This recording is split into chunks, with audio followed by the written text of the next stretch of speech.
히브리서 11장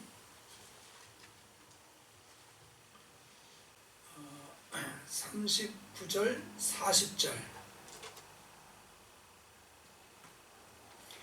히브리서 11장 39절 40절 우리 같이 두 구절 합독하도록 하겠습니다. 이 사람들은 다 믿음으로 말미암아 증거를 받았으나 약속된 것을 받지 못하였으니 이는 하나님이 우리를 위하여 더 좋은 것을 예비하셨은즉 우리가 아니면 그들로 온전함을 이루지 못하게 하려 하심이라. 아멘. 광고에서 이제 언급한 것처럼 오늘 또 우리 교회 설립 26주년 기념주기도 하고 우리 이제 권사님 두 분 이렇게 임직하는 그런 예배가 또 있는 날이기도 합니다. 원래 계획대로라고 하면은 우리 진 전사님도 함께 목사한 소식을 갖는 일을 하려고 했었는데 이 준비 과정에서 목사한 수를 받는 것은 이제 저희 교회만의 그런 일이 아니라 또 대외적인 그런 준비도 좀 필요해서 좀 시간이 더 좀 필요합니다. 그래서 나중에 또 할 수 있도록 하겠습니다. 우리 침례교회, 우리 교회가 침례교회인데 이 침례교회에서는 이 안수받은 직분은 두 가지로 이렇게 이해하고 있습니다. 그래서 목사와 집사. 우리 신약 성경에 보면은 이 안수해주는 그런 직분이 다른 것은 사실 나오지 않습니다. 그래서 그 성경에 충실한 그런 교회를 이루기 위해서 목사와 집사 이렇게 이제 안수하는 직분이 나오는데 이 권사 직분이라는 것도 우리가 이 사도행전 6장에 나오는 이 집사 직분에 이제 해당합니다. 여기에 계신 분들이 대부분 다 권사님이시거나 되실 분이실 것 같습니다. 그래서 이 권사라는 직분의 근거를 우리가 성경에서 찾는다 그러면은 사도행전 6장에 예루살렘 교회에서 7명을 골라서 선택해서 안수함으로써 초대 그 7 집사가 탄생을 합니다. 그래서 이 집사에 해당하는 그런 그 직분이 우리 권사님들에게 이렇게 해당합니다. 대개 남자 성도님들은 우리가 이렇게 안수 집사님이라고 이렇게 부르고 여자 성도님들 같은 경우는 권사님이라고 이렇게 저희 교회에서는 부르고 있습니다. 그래서 이 안수 집사님에 해당하는 그런 그 직분인데 이 직분에 이제 말씀을 계속 드리는 것처럼 우리가 가지고 있는 이 직분의 선배가 되시는 이가 바로 초대 7 집사들입니다. 그래서 우리 권사님들에게 또 권사님 되실 분들에게 권면을 제가 한 가지 드린다 그러면 다른 것이 아니고 이 초대 7 집사님들을 모본으로 삼아서 그분들을 닮아서 그분들을 모본으로 삼아서 그분들과 같이 그분들처럼 신앙생활 하시고 또 교회를 위해서 충성하실 수 있기를 바랍니다. 오늘날 많은 권사님들이 있고 안수 집사님들이 계십니다. 그런데 우리가 정말 모본으로 삼을 수 없는 그런 경우도 있지 않습니까? 그래서 우리 직분의 원형 최초의 이 직분을 가졌던 사람들을 여러분이 모델로 삼으시기 바랍니다. 그래서 그분들을 보고 그분들을 모델로 삼아서 우리가 그분들을 어떻게 신앙생활하고 어떻게 섬겼는지 그것을 보면서 그분들과 같이 그분들처럼 직분을 감당하시면은 아주 최고의 권사님들이 되실 수 있을 줄 확신합니다. 그래서 다른 것을 모델로 삼으려고 하지 마시고 성경 속에 나오는 이 집사님들이 나의 직분의 모델이다. 또 그렇게 보면은 저는 이 목사 입장에서 모델이 누구겠습니까? 성경에 보는 12 사도들이 다 자기들이 장로라고 이렇게 표현하지 않습니까? 그래서 그분들처럼 저희도 충성을 해야 될 텐데 사실 부족한 것이 많지요. 그렇지만은 우리가 모델을 누구로 정하느냐가 사실은 굉장히 중요합니다. 그래서 모델을 7 집사로다가 딱 삼으시고 그분들이 어떻게 하셨나를 보면서 우리 교회를 위해서 충성하는 이런 신앙으로 나아갔으면 좋겠습니다. 오늘 읽은 이 히브리서 11장에도 보면은 믿음의 선진들, 믿음의 선배들의 명단이 쭉 나와 있는 그런 그 내용입니다. 그 중에서 우리가 마지막 두 구절을 오늘 읽었는데, 이 히브리서 이 11장에 나오는 이 믿음의 선진들의 공통적인 그런 그 모습이 있다고 하면은 히브리서 10장 39절에서 찾을 수 있습니다. 한번 한 장 넘기셔서 39절을 한번 보시면은, 우리는 뒤로 물러가 멸망할 자가 아니오 오직 영혼을 구원함에 이르는 믿음을 가진 자니라. 이 히브리서 11장에 믿음을 가졌던 사람들은 어떤 믿음을 가졌던 사람들이냐? 영혼을 구원함에 이르는 믿음을 가진 자들이다, 그 얘기입니다. 영혼을 구원함에 이른다. 영혼이 구원을 받는다. 여기서 말하는 영혼은 소울을 얘기하는, 소울, 우리의 영혼, 혼을 얘기하는 겁니다. 물론 그 혼 속에는 영이 포함이 되어 있죠. 그래서 이제 한국말로는 영혼이다 이렇게 표현을 하고 있습니다. 그래서 영혼을 구원함에 이르는 믿음을 가졌다 이렇게 표현했습니다. 영혼이 구원받아야 될 그런 처지에 놓여 있는 것을 여러분 아십니까? 영혼이 왜 구원을 받아야 됩니까? 우리 영혼이 왜 구원이 필요한 상태입니까? 우리가 구원받지 않으면 그 우리의 영혼은 어떻게 된다는 얘기입니까? 멸망한다, 망한다는 얘기죠. 우리 영혼이 왜 멸망하고 망합니까? 내 영혼이 멀쩡하게 예쁘게 잘생겼는데 왜 망합니까? 죄의 값은 사망이요 하나님의 은사는 그리스도 예수 안에 있는 영생이니라. 로마서 6장 23절에 말씀하시죠. 그래서 우리 영혼이 멸망하는 이유는 한 가지, 뭡니까? 죄 때문입니다. 죄 때문에. 그래서 내 영혼이 죄가 있냐 없냐 하는 것을 객관적으로 분명하게 알 수 있는 것은 삶의 행동 속에서 보면 죄된 행동을 한다라는 것입니다. 그 죄된 행동이 일어나는 원인은 우리 영혼이 병들었기 때문에, 우리 영혼이 죄가 있기 때문에 행동도 죄된 행동이 나타난다는 얘기입니다. 예를 들어서 누구를 죽인다 하는 것은 그 영혼에 병이 들어있다, 죄가 들어있다는 것입니다. 영혼이 죄가 있다는 것을 말하는 것입니다. 영혼에 무슨 죄가 있으면 살인죄를 범하겠습니까? 주님 가르쳐 주신 것이 미워하는 마음, 미워하는 마음이 있으면 그것이 사람을 죽이는 죄로 연결이 된다는 것입니다. 요새는 뭐 사람을 이렇게 특별히 어떤 사람을 미워하는 게 아니라 불특정 다수를 막 미워하는 그런 사람이 있습니다. 그냥 마음에 뭔가 불만이 확 그냥 꽉 차 있는 거죠. 그래서 세상에 대한 불만, 미워하는 감정 막 이런 것이 생겨가지고 뭐 특별히 뭐 관계도 없는데 모르는 사람인데도 어떻게 합니까? 막 총으로 쏘는 겁니다. 분풀이를 막 아무에게나 막 하는 거죠. 벌써 마음속에 그 미움과 시기와 어떤 원망이 가득 차 있기 때문에 그것이 막 이렇게 엉뚱하게 사람들을 죽이는 그런 그 일로 나타나는 것입니다. 그래서 우리 영혼에 벌써 죄가 있다는 것입니다. 죄가. 미움이라는 건 우리 영혼이 가지고 있는 죄입니다. 여러분 한 번도 미워해 본 적이 없으신 표정이신 것 같습니다. 미워해 보신 표정이 없어요.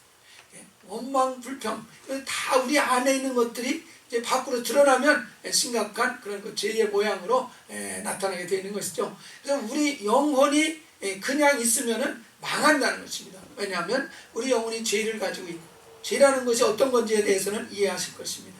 그런데 이 히브리서 11장에 기록되어 있는 이 사람들은, 이 선진들은 영혼을 구원하며 이르는 믿음을 가진 자다, 그렇게 말하는 것입니다. 구원을 받으려면 죄를 해결해야 되지 않습니까? 죄를 해결해야 됩니다. 여러분 영혼의 죄 문제를 해결하셨습니까? 영혼의 죄 문제를 해결하셨습니까? 할렐루야. 죄를 어떻게 우리가 해결할 것이냐? 바로 이 11장에 있는 사람들은 적어도 영혼이 구원함에 이르는 이런 믿음을 소유했던 자들이다 하는 것입니다. 영혼이 완전히 구원이 됐는지 안 됐는지 그것은 이제 다음에 나누기로 하고, 일단은 영혼을 구원함에 이르는 믿음을 가진 자들이다 이렇게 얘기를 하고 있는 것입니다. 믿음을 가진 자들이라는 것입니다. 그 믿음이라는 것의 내용은 무엇이겠습니까? 앞으로 메시아가 오신다라는 거죠. 많은 선지자들이 그것을 예언을 한 것입니다. 앞으로 그리스도가 오신다, 메시아가 오신다 하는 그 믿음을 가지고 있었습니다.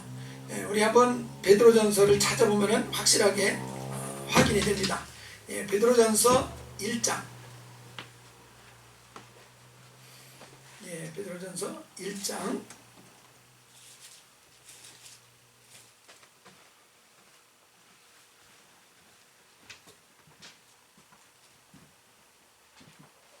우리 10절, 11절 보겠습니다. 우리 9절 보면은 믿음의 결국 곧 영혼의 구원을 받음이라. 영혼의 구원을 얘기하고 있죠. 이 구원, 바로 영혼의 구원에 대해서는 너에게 임할 은혜를, 우리가 받을 임의 은혜를 예언하던 선지자들, 이 예언하던 선지자들은 구약시대 때 선지자들이죠. 그 선지자들이 연구하고 부지런히 살펴서 자기 속에 계신 누굽니까? 자기 속에 계신 누구예요? 그리스도, 이렇게 말하고 있습니다. 그리스도가 히브리어로 말하면 메시아인 것입니다. 이 그리스도는 기름 부음 받은 자로서 구원자를 의미하는 것입니다. 그래서 구원자, 자기 안에 오실 그 구세주의 그 영이 그들에게 임했는데, 그 구세주가 받으실 고난과 그 후에 받으실 영광을 미리 증언하여 누구를 또는 어떠한 때를 지시하는지 상고하니라. 그래서 이 선지자들은 분명히 메시아가 온다는 것에 대해서 알고 우리 구원자가 오실 것에 대해서 예언을 하는 것입니다. 근데 그게 언제 누가 그 메시아냐 이것을 알고 싶어가지고 간절히 이제 성경을 상고하고 언제 오시나 간절히 이렇게 기다리는 그런 그 자세를 가지고 살았다 하는 것을 이 말씀이 잘 보여주고 있습니다. 그래서 이 히브리서 11장에서 가지고 있는 믿음은 뭐냐? 그들의 죄를 대신해서 십자가에 달려 죽으셔서 죄값을 지불해 주실 리가 오신다. 바로 그 구세주가 앞으로 오신다. 이것에 대한 믿음을 가졌던 것입니다. 그 믿음이 분명하게 이제 사실이기 때문에 그들은 그 메시아가 온다고 하는 그 믿음을 가지고서 있었기 때문에 그들은 영혼을 구원을 받는 이런 그 길로 나갈 수 있었다는 것을 말하고 있는 것입니다. 그래서 우리가 그들이 가지고 있는 믿음, 바로 메시아가 온다는 것, 그리고 그 메시아가 와서 죄를 대신한다는 것. 우리가 그 누가복음 9장에 보면은 예수께서 이제 그 변화산상에 올라가셔가지고 이 베드로, 요한, 야고보 데리고서 기도를 하는데 확 몸이 이제 변형이 되셨습니다. 그리고 그곳에 두 사람이 구약시대의 인물이 찾아왔습니다. 바로 모세와 엘리야 두 사람이 찾아왔습니다. 그 두 사람이 찾아와서 예수님과 나누는 대화의 내용이 뭔지 기억하십니까? 예수님이 장차 예루살렘에 가셔서 죽으실 것, 별세하실 것에 대해서 얘기를 나눴다 그럽니다. 그러니까 모세가 예수 그리스도가 오셔서 죽으실 것에 대해서 알고 있었다는 얘기죠. 엘리야도 구약 선지자지만은 메시아가 와서 그 메시아가 우리 죄를 위해서 죽으실 것이라는 데에서 알고 있었다는 얘기입니다. 이사야 선지자는 아주 선명하게 메시아가 와서 그 죄값을 대신할 것에 대해서 선명하게 알고 예언을 했지 않습니까? 우리가 이사야서 53장 4절 5절 6절 보면은 그 이사야가 밝히 예언을 합니다. 그가 찔림은 우리의 무엇입니까? 허물을 인하며 그가 상함은 우리의 죄악을 인하며 그가 징계를 받으심으로 우리가 평화를 누리고 그가 채찍에 맞으심으로 우리가 나음을 얻었다. 이사야가 이렇게 예언한 것입니다. 앞으로 메시아가 오는데 그 메시아가 오면 찔리시는 일을 당하실 것이다. 왜 찔리느냐? 우리의 허물을 대신하기 위해서다. 담당하기 위해서다. 그분이 몸이 상하실 것이다. 십자가에 달려서 못이 박히고 그래서 몸이 찢기시고 피를 다 쏟아내시는 일을 할 것이다. 왜 그러냐? 바로 우리의 죄악을 담당하기 위해서다. 이렇게 구체적으로 선지자들이 예언을 한 것입니다. 그러니까 바로 오실 그 메시아가 있다는 것을 잘 알고 그 메시아를 기대하고 바라보는 그 신앙을 가진 사람들이기 때문에 그들이 그 영혼이 구원을 받는 그런 놀라운 길로 나아갈 수 있었다는 것을 말하고 있습니다. 그런데 우리가 오늘 읽은 이 본문 말씀을 한번 잘 보시기 바랍니다. 11절, 아주 11장 39절, 이 사람들, 바로 11장에 기록된 믿음의 선진들입니다. 이 사람들은 다 믿음으로 말미암아 증거를 받았으나 약속된 것은 받지 못하였으니, 이렇게 말합니다. 여기서 이 믿음으로 말미암아 그들은 증거를 받았다고 그랬습니다. 증거. 여기서 말하는 증거라는 것이 무엇이겠습니까? 자기들이 분명히 구원받는다는 증거를 체험을 했다는 것입니다. 믿음의 조상 아브라함은 어떻습니까? 이삭을 번제로 드리라 명했습니다. 그 명령을 순종했습니다. 그래서 이삭을 번제단에다가 결박해서 놓고 칼로 잡으려는 순간에 아브라함아 아브라함아 멈추어라 말씀을 하시죠. 그리고 나서 아브라함의 그 믿음이 정말 참되다는 것을 인정해 주시고, 그리고 이 어린 양이 불에 가시떨기에 이렇게 잡혀있는 그 어린 양을 보게 하셔서 그걸 가져다가 이렇게 제사를 드리게 했습니다. 그러므로서 이삭은 죽지 않고 살아난 것입니다. 그러니까 그것은 어떻게 보면 바로 부활의 그런 그 사건과 아주 긴밀히 연관되는 것을 알 수 있습니다. 그래서 이 메시아가 오시면은 죽으시고 정말 다시 우리를 살려주시는구나 하는 어떤 이런 체험을 갖는다는 것입니다. 더 그 앞서서는 분명히 아브라함과 사라의 몸이 죽었습니다. 그래서 자녀를 생산할 수 있는 그런 가능성이 전혀 없는 상태였습니다. 그럼에도 불구하고 그들의 몸을 통해서 이삭이 태어났습니다. 무엇을 의미하는 것입니까? 죽은 몸이 다시 살아날 수 있구나 하는 것을 거기에서 보여주는 거죠. 그래서 이 아브라함과 사라는 증거를 체험을 한 것입니다. 증거를 체험한 것입니다. 그 믿음의 어떤 역사를 그들의 삶 속에서 도저히 자녀를 생산할 수 없는 조건에서 자녀가 태어나는 걸 통해서 하나님이 우리를 살리시는 분이구나 하는 확실한 그 믿음의 효력을 경험을 한 것입니다. 그래서 믿음의 선진들은 이 믿음의 효력, 앞으로 오실 메시아, 그래서 죄가 사해지면 그 죄가 사해진 것으로 인하여서 하나님이 우리에게 축복을 가져오시게 되는데 그 축복을 미리 가불에다가 경험을 하는 것입니다. 그래서 믿음으로 하면 효형을 놀랍게 경험하는 것입니다. 그래서 죽은 자가 살아나기도 하고 사자굴에 던져졌다가도 그곳에서 해를 받지 않고 다시 구속을 받는 일, 용광로에 던져졌어도 다시 그곳에서 타지 않고 다시 구원을 받는 이런 모든 일들이 증거에 해당하는 것입니다. 믿음을 가졌기 때문에 그런 증거를, 효험을 그들이 경험을 했다라는 것입니다. 그런데 그들에게 있어서 한계가 있는 것을 여기에서 말합니다. 증거는 많이 체험했지만은 약속된 것을 받지는 못했다고 했습니다.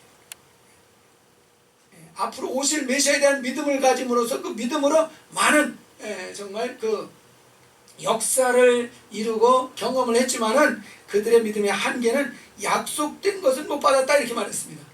여기서 약속된 것이 뭐겠습니까? 이것이 오늘 메시지의 핵심입니다. 이 약속된 것이 도대체 무엇이냐? 구약의 이스라엘 민족들은 오실 메시아를 알았기 때문에 그들의 영혼이 구원을 받는 그런 체험을 했습니다. 그들의 삶 속에서 질병에서 구원을 받는 체험도 했습니다. 어떤 위경에서도 구원받는 그런 체험, 그런 증거들을 많이 경험을 했습니다. 그들이 성령이 임해서 예언을 하는 그런 체험까지도 했습니다. 그러나 그들에게 있어서 못한 것이 있다는 것입니다. 그것이 뭐냐? 약속된 것을 받지 못했다 그렇게 말합니다. 여러분, 구약 성경에서 성령이 임하셔서 그들이 예언한다는 얘기는 여러분 보셨을 것입니다. 그러나 그들이 방언한다는 얘기 들어보셨습니까? 방언한다는 얘기는 안 나옵니다. 거기에 구약 성경에는 방언이라는 단어 자체가 나오지 않습니다. 방언하는 것은 신약 교인들이 성령을 받음으로 말미암아 방언을 말하는 이런 그 일이 일어났습니다. 우리가 방언이라는 것이 뭔지 여러분 아시죠? 방언 다 하시면 아멘 해봅시다.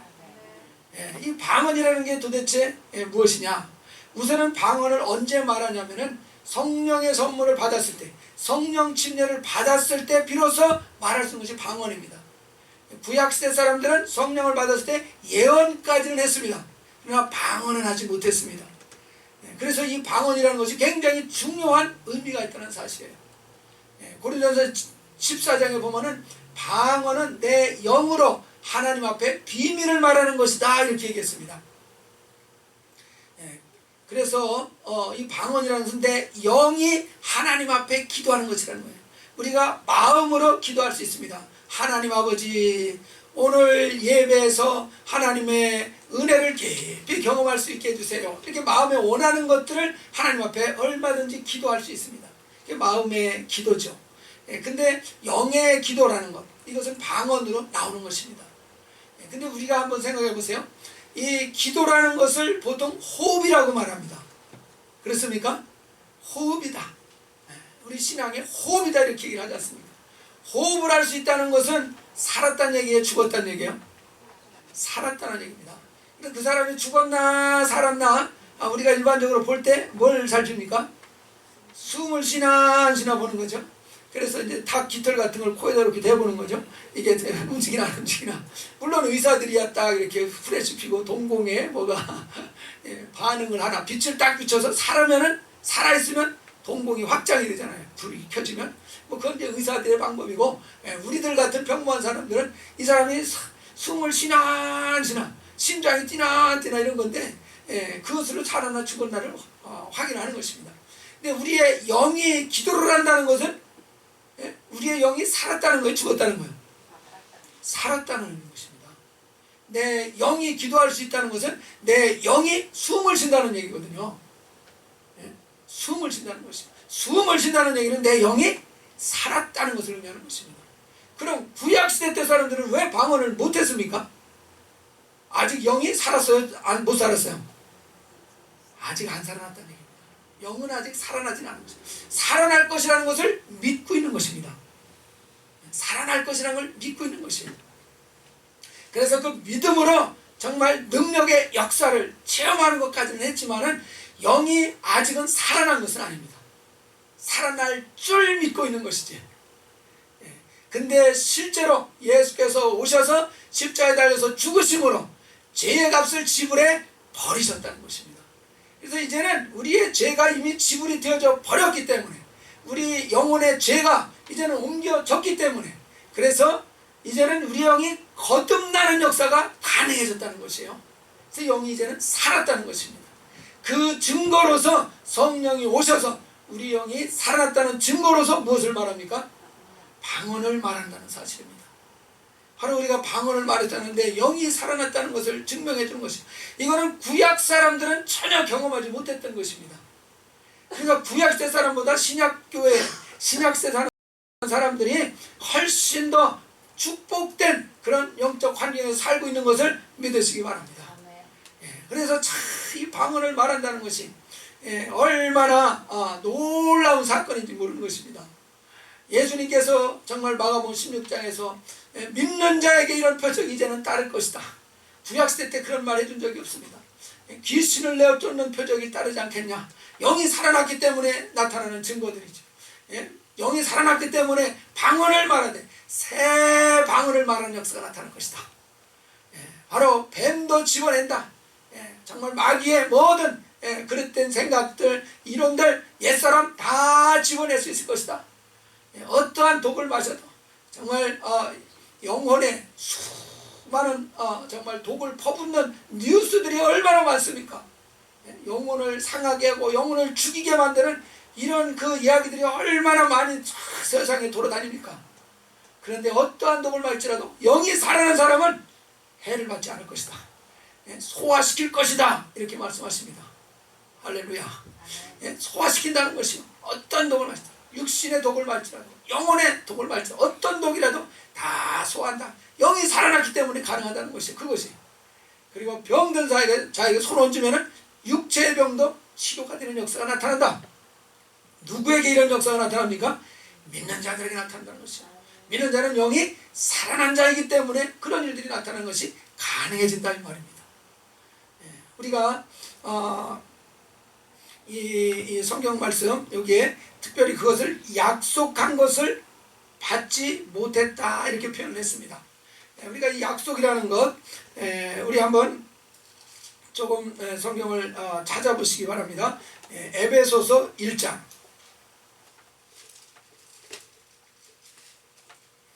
우리 에베소서 1장 13절 말씀을 한번 보세요.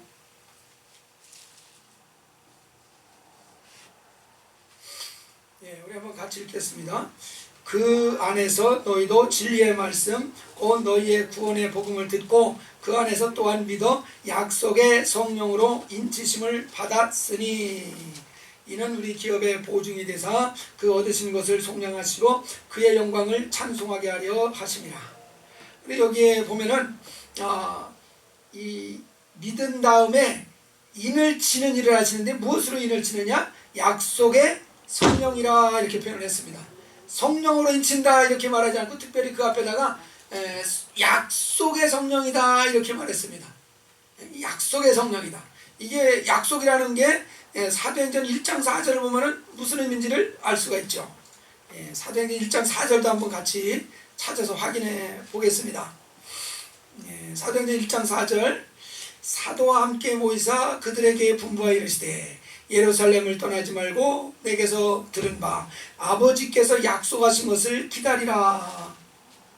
아버지께서 약속하신 것이 있다 그렇게 말합니다. 이 제자들에게 아버지께서 약속하신 것이 있다. 그 약속하신 것이 5절입니다. 요한은 물로 침례를 베풀었으나 너희는 몇 날이 못되어 성령으로 침례를 받으리라. 그러니까 아버지의 약속하신 것이 뭐라고 설명을 하고 있습니까? 성령으로 침례를 받는 것이 아버지가 약속하신 약속이다. 믿는 자들에게 약속하신 것이다. 그래서 여기에서 우리는 분명히 아버지가 약속한 것이 믿는 자들에게 있는데 그 아버지가 약속하신 그 약속의 내용은 무엇이냐? 바로 성령으로 침례를 받는 것이다 이 말입니다. 그래서 구약시대 사람들은 성령으로 침례받는 이것까지는 받지 못했다는 것입니다. 물론 성령을 받았습니다. 감동 감화를 받아서 그들이 성령을 힘입어서 많은 역사들을 하기까지는 했습니다.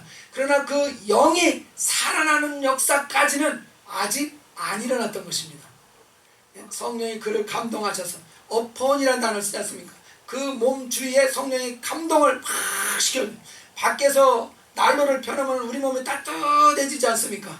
그런 것처럼 우리의 그 몸에 열기가 쫙 전달되는 것처럼 성령이 오셔가지고 우리를 쫙 감싸 안는 것이죠. 그러면 성령의 감동을 받아가지고 성령의 역사를 일으키는 일들이 일어나긴 하지만은 그 영이 거듭나는 일까지는 안 돼 있는 상태라는 것이에요. 그래서 정말 죄사함을 받는 이 은혜를 받는 시대에 들어온 사람이라면은 메시아가 와서 죄를 대신해서 죽으시고 부활하시는 이런 일이 일어난 이후에는 그 은혜를 받아들인 사람에게 약속을 주신 것이 있는데 성령 침례를 주신다는 약속이라. 그 성령 침례를 받는 것은 바로 거듭난 사람, 영이 살아난 그 사람에게 바로 이 성령 침례를 부어주셔서 그 영이 살아난 증거로서 방언을 말하는 이런 그 현상이 나타나게 해주십니다. 그래서 우리가 이 히브리서의 11장에 나오는 많은 믿음의 선진들은 정말 증거, 믿음의 증거까지는 받았지만은 그들은 약속까지는 체험하지 못한 사람들입니다. 그러나 우리는 믿음을 가졌고 그 믿는 자에게 약속하신 성령 침례도 받았습니다. 이 성령 침례를 받은 사람들이 고린도전서 12장 13절에 보면은 다 한 몸이라고 이렇게 이야기를 하는 것입니다. 성령 침례를 받은 사람이 한 몸이다 이렇게 이야기를 하는 것이에요. 그런 차원에서 여러분 잘 생각을 해보세요. 그런 차원에서 잘 생각해 보세요. 구약시대의 인물이 과연 신약교회 그리스도의 몸에 해당하는 그 몸에 연결이 된 사람들이 있겠느냐 하는 것입니다. 아직은 영이 살아나서 방언을 말하는 일을 못했습니다. 여러분 모세가 못한 체험을 여러분이 체험하고 있다는 사실을 믿으시기 바랍니다. 예? 다윗이 체험하지 못한 그 체험을 여러분들이 하고 있다는 사실이에요. 예? 그래서 방언으로 말할 수 있다는 것이 이게 영혼이 살아나기 때문에 할 수 있는 그러한 놀라운 체험이기 때문에, 그리고 이 성령 침례를 받아야만 그리스도의 몸에 연결이 된다는 사실입니다. 할렐루야. 예. 성령 침례를 받는 것은 육체에 부어준다고 그랬습니다. 모든 육체에 부어준다. 예. 구약시대 때 사람이 아무리 위대하다 할지라도 이미 육체를 떠났기 때문에 그들에게는 성령의 침례가 임해서 그들이 방언을 말하는 일은 일어나지 않는다는 얘기입니다. 얼마나 우리가 지금 정말 축복된 시대에 살고 있는지 저는 이거 생각할 때마다 너무너무 귀하다는 생각이 듭니다. 성령으로 침례를 받음으로써 우리가 그의 한 몸을 이루게 된다. 그리스도의 몸이 되었다는 것입니다. 여러분, 모세가 그리스도의 몸에 속한 자가 되어줄 수 있겠습니까? 그렇지 않습니다. 그는 몸은 아니라는 사실입니다.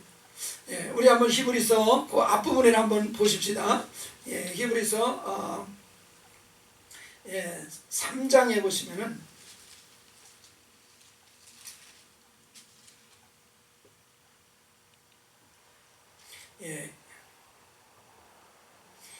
우리 3장 우리 1절부터 한번 보겠습니다. 그러므로 함께 하늘에 부르심을 받은 거룩한 형제들아, 우리가 믿는 도리의 사도시며 대제사장이신 예수를 깊이 생각하라. 그는 자기를 세우신 이에게 신실하시기를 모세가 하나님의 온 집의 상급과 같이 하셨으니, 3절 우리 한번 같이 읽겠습니다. 그는 모세보다 더욱 영광을 받을 만한 것이 마치 집 지은 자가 그 집보다 더욱 존귀함 같으니라. 4절 5절 집마다 지은 이가 있으니 만물을 지으신 이는 하나님이시라. 또한 모세는 장래에 말할 것을 증언하기 위하여 하나님의 집에서 종으로 신실하였고, 그리스도는 하나님의 집을 맡은 아들로서 그와 같이 하셨으니, 우리가 소망의 확신과 자랑을 끝까지 굳게 잡고 있으면 우리는 그의 집이라. 여기에 5절에서 보면은 모세는 온 집에서 종으로 신실하였다 그렇게 말하고, 우리는 소망의 확신과 자랑을 끝까지 굳게 잡고 있으면 우리는 뭐가 됩니까? 집이 된다 이렇게 말했습니다. 바로 여기에서 모세는 종의 위치다, 우리는 집의 위치다 이렇게 얘기하고 있습니다.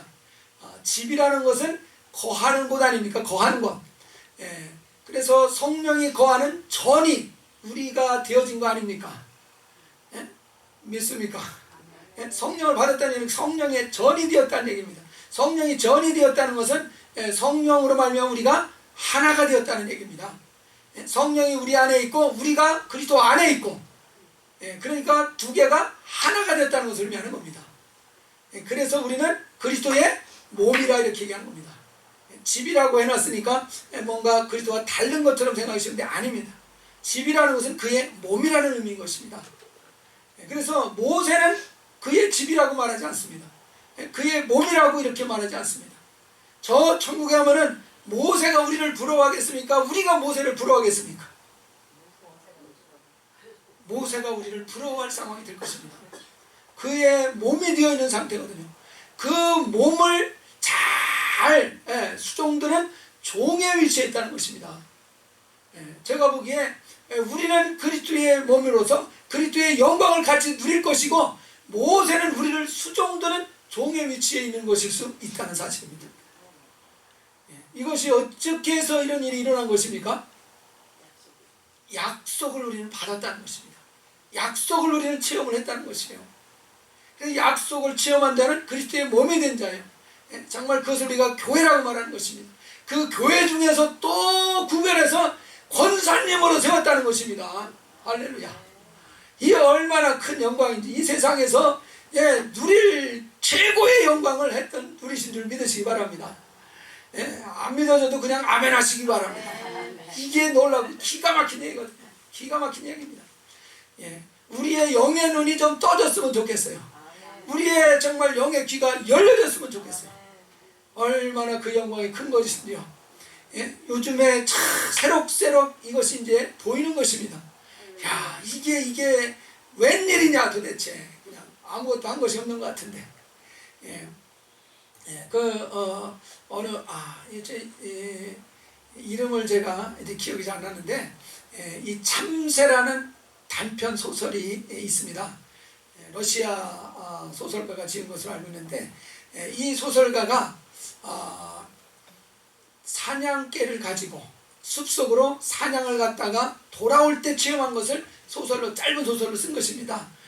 그 무슨 얘기냐? 사냥개를 가지고, 소설에 나오는 내용이에요.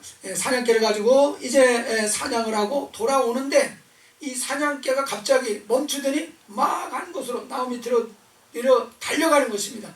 그곳에 왜 그러나 하고 봤더니 거기에 참새 새끼 한 마리가 떨어져 있는 거예요. 그러니까 이 사냥개가 그거를 자기 먹이로 알고 덥석 물으려고 하는데, 그 물으려고 하는 순간에 위에 둥지에서 새끼가 떨어지는 거잖아요. 그러니까 위에서 어미 참새가 보고서 쏜살같이 부리를 앞세워가지고 이 사냥개의 코로다가 와서 들이받은 겁니다. 아프겠어요? 안 아프겠어요? 참새의 그 딱딱한 부리로 사냥개의 코를 향해서 전속력으로 와서 부딪혀버린 겁니다. 그리고 멈추다니까 다시 날아와가지고 그냥 전선이 와서 머리를 부딪혀버리는 겁니다. 몇 번 그러다가 이 어미 참새는 충격이 자기도 있는 거 아니에요. 나가 떨어진 것이에요. 그러니까 이 사냥개는 이 새끼 참새를 못 먹고 주저주저하고 있는 겁니다. 그것을 보고서 이 소설가가 깜짝 놀란 것입니다. 아니, 어미 참새가 왜 와서 사냥개를 받아요? 새끼 참새를 보호하려고. 그러다가 너무 충격이 크니까 이 어미 참새는 그냥 나자빠 죽은 것이에요. 근데 새끼 참새는 지금 어미가 어떻게 되는 상황들을 알아요, 몰라요? 자기를 보호하기 위해서 어미 참새가 지금 이 개랑 부딪히다가 참새가 죽었어요. 근데 새끼 참새는 몰라요. 어미 참새가 뭘 했는지 몰라. 우리 영안이 좀 떠질 수 있기를 바랍니다. 하나님이 어떤 일을 했는지를 도대체 모르는 거, 도대체 눈이 안 떠져서 보이지가 않는 것입니다. 이 어미 참새가 그 새끼 참새를 살리려고 몸으로 그냥 막아내면서 부딪혀서 죽는 놀라운, 자기를 사랑하는 어미의 그 희생이 그 현장에서 벌어져 있는데, 그걸 보면서도 아니, 어미가 왜 저래 이런다는 것입니다. 저 갈보리 언덕의 십자가에 그리스도 예수가 달려서 십자가에서 비참하게 피를 흘리고 있는데도 아이고 저 청년 왜 그래 이러고 있는 것이고, 영안이 뜨이기를 바랍니다. 바로 우리를 위해서 하나님이 무슨 일을 하셨는가, 하나님이 우리를 위하는 열심을 이스라엘 백성이 깨달으면 저들이 부끄러워할 것이다, 이렇게 이사야 선지자는 외치고 있습니다. 우리 하나님이 우리를 향한 열심과 우리를 향해서 베풀어준 그 사랑과 성령의 기름 부으심이 얼마나 우리에게 엄청난 영광과 축복을 가져다 주는 것인지, 구약의 어느 선지자도, 어느 위인도, 어느 믿음의, 이 11장에 기록된 어느 믿음의 사람들도 체험하지 못한 체험을 우리에게 허락하시고, 정말 영이 살아났다는 증거로서 방언을 말할 수 있는 놀라운 정말 은혜를 주셨는데, 여러분 방언을 얼마나 합니까? 여러분 귀하게 여기십니까? 얼마나 여러분 방언을 귀히 여기십니까? 이 세상에서 여러분이 할 수 있는 정말 능력 중에 가장 귀하고 큰 능력이 방언하는 능력이라고 여러분 믿으십니까? 한번 그렇게 믿으시고 방언을 해보시기 바랍니다. 요즘에 3시간을 방언 기도하려고 제가 애를 쓰거든요. 역사가 있습니다. 역사가 있습니다. 눈이 떠지기 시작하는 거예요. 영적인 눈이 떠지기 시작하는 거예요. 야, 이렇게 귀한 것이로구나. 이렇게 귀한 것이로구나.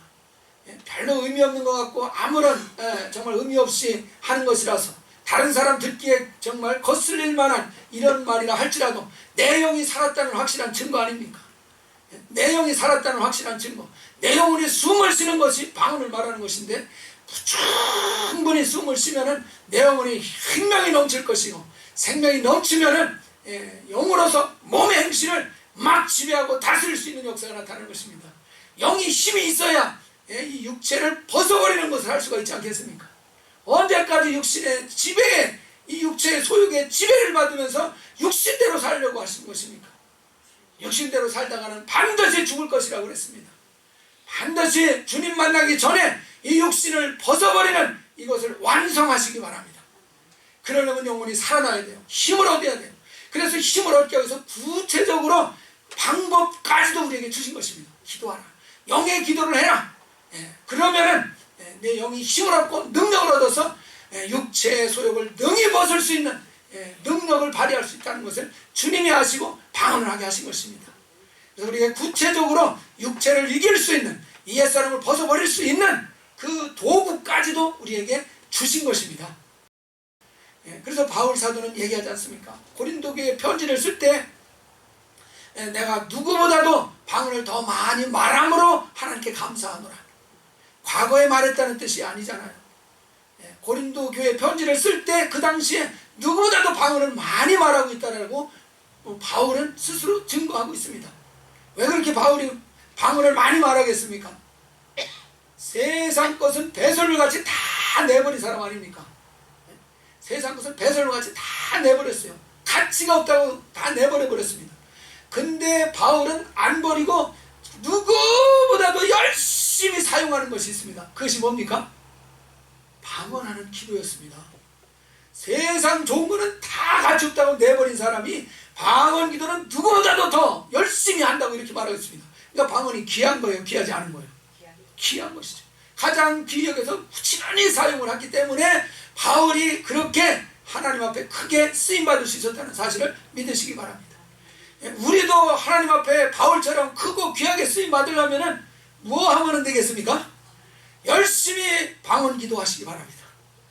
그러면 하나님이 우리의 눈을 열어주시고 그 육에 이 옛사람을 능히 벗어버릴 수 있게 해주시고, 그리고 신령한 사람으로서 영적인 역사들을 이룰 수 있는 그런 놀라운 능력의 사람으로 쓰시는 그런 역사가 반드시 나타날 것입니다. 그러나 이것을 초월해서는 할 수 없다는 것입니다. 그래서 우리가 영이 살아났다는 증거가 하나님의 주신 그 약속, 방언을 말하는 것입니다.